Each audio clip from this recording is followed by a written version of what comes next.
Welcome back to Real Agency, your source for news on the real estate market and hints on how to find new buyers and sellers using AI and technology. But today, we're diving into some straight news from Florida's housing market.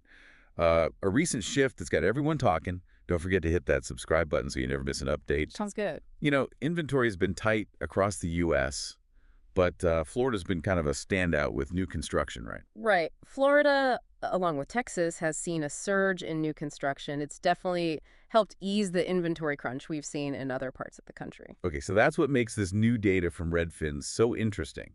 They looked at the 50 most populous U.S. metros for the 4 weeks ending October 27th, and Florida's showing some, well, unexpected trends. We're talking Tampa, West Palm Beach, Fort Lauderdale, and Orlando. They've all landed in the top 5 for the biggest year-over-year drops in new listings. Yes, and those drops are significant. Tampa, for example, saw a decrease of 32.8%. That's a massive shift in a market that's been so hot. Wow, 32.8%. That's huge. And it's not just new listings that are down, right? Pending sales have also taken a hit in these same cities. Exactly. Pending sales are down significantly in those Florida metros. That signals a slowdown on both sides of the equation. Buyers and sellers seem to be tapping the brakes. So what's going on? Why this sudden hesitation in a market that's been so strong? Redfin's experts seem to think that the 2024 election is playing a major role. That's certainly a factor they've highlighted, the uncertainty surrounding the election, particularly its potential impact on the economy and interest rates. It seems to be making both buyers and sellers hesitant to make big decisions. It's interesting because they're saying it's having an even bigger impact than in past elections. They even quoted a couple of their agents about it. One agent in Boise, Idaho, mentioned that things have been noticeably quieter as we get closer to the election. People are nervous, which makes sense, right? It does. Big purchases, like buying or selling a home, are often tied to feelings of stability and confidence. When those feelings are shaken, it's natural for people to proceed with caution. Absolutely. Yeah. And another agent, this one in Philadelphia, said something similar. They pointed out that this election feels different, maybe because of the overall stress level in the country or the particular economic policies being debated. Either way, it seems to be impacting the market. And it's particularly pronounced in a state like Florida, which has seen such rapid growth and price appreciation in recent years.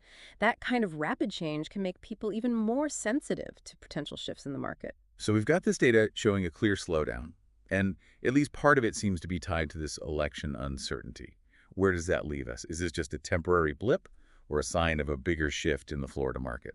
That's the million-dollar question. While it's still too early to say definitively, this could be an indication that the Florida market, particularly in those major metropolitan areas, is starting to cool down. So we've been talking about this potential cooling in the Florida housing market, and I'm curious to dig a little deeper into what that actually means. Sure. Can you explain what constitutes a cooling market and what signs realtors should be looking for? Certainly.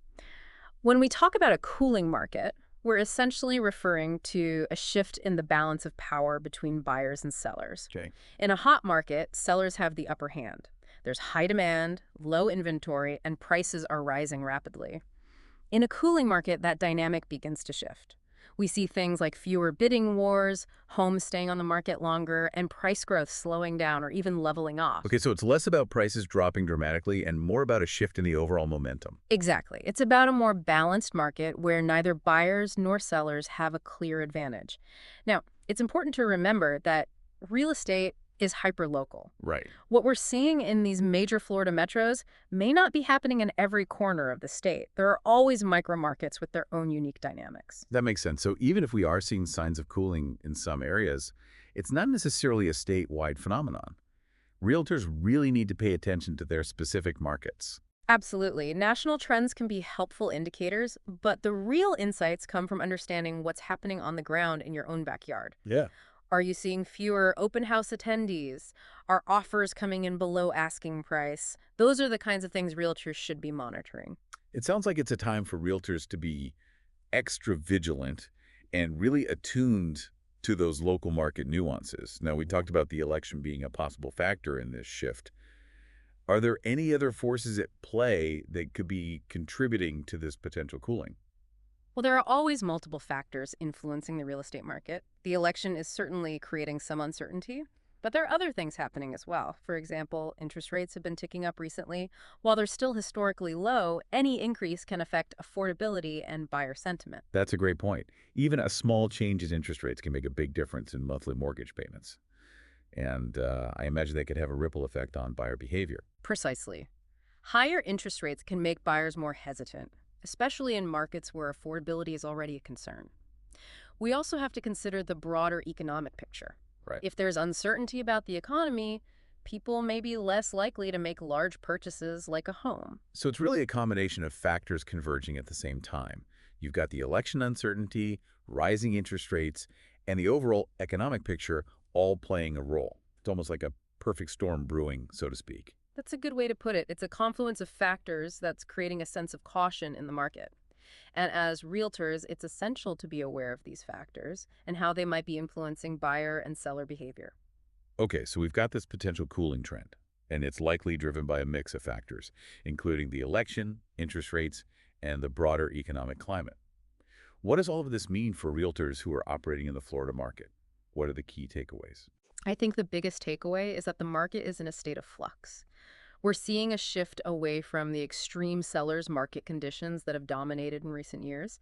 This doesn't necessarily mean a crash is coming, but it does signal a need for adjustment. Adjustment meaning. Well, for one, expectations need to be recalibrated. Okay. Sellers who have become accustomed to multiple offers and quick closings may need to be more realistic about pricing and timelines. Buyers, on the other hand, may find themselves with a little more breathing room to negotiate. That's interesting. So it sounds like this shift could actually benefit buyers in some ways. It certainly has the potential to. A cooling market often provides buyers with more options and more leverage. But it's important for both buyers and sellers to work with experienced realtors who understand the nuances of this changing market. So for realtors who are working with buyers and sellers in this potentially cooling Florida market, what's the best way to navigate this shift? What strategies can they use to succeed in this new environment? I think clear communication and education are key. Realtors need to make sure their clients understand what's happening in the market and how it might impact their transaction. For sellers, this might mean having honest conversations about pricing strategies and managing expectations. For buyers, it might mean emphasizing the importance of being prepared and decisive when they find a property they like. So it's all about setting realistic expectations and making sure everyone's on the same page. Now, you mentioned that Florida's market is unique because of all the new construction. How does that factor into this potential cooling trend? Does it make the market more resilient or more vulnerable? That's a great question. New construction can definitely help to mitigate some of the effects of a cooling market. It adds to the overall inventory and can provide buyers with more options. However, it's important to remember that new construction isn't immune to market forces. If demand weakens, builders may adjust their plans and slow down production. So while new construction can be a stabilizing force, it's not a guaranteed buffer against a downturn. So it's something to watch closely. How new construction trends evolve in the coming months could provide valuable insights into the overall health of the Florida market. Any other final thoughts or key takeaways for our realtor audience as they navigate this shifting landscape? I think the most important thing is to stay informed and adaptable. The market is constantly evolving, and realtors who can anticipate and respond to changes will be the most successful. Keep a close eye on local market data, stay up to date on national trends, and be prepared to adjust your strategies as needed.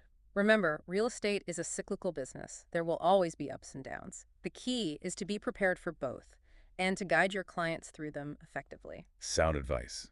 Florida realtors, keep those eyes peeled and stay agile.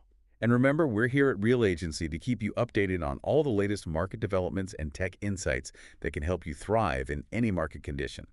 Don't forget to subscribe to our channel for regular updates and analysis. Thanks for joining us, and we'll see you next time for another deep dive into the world of real estate.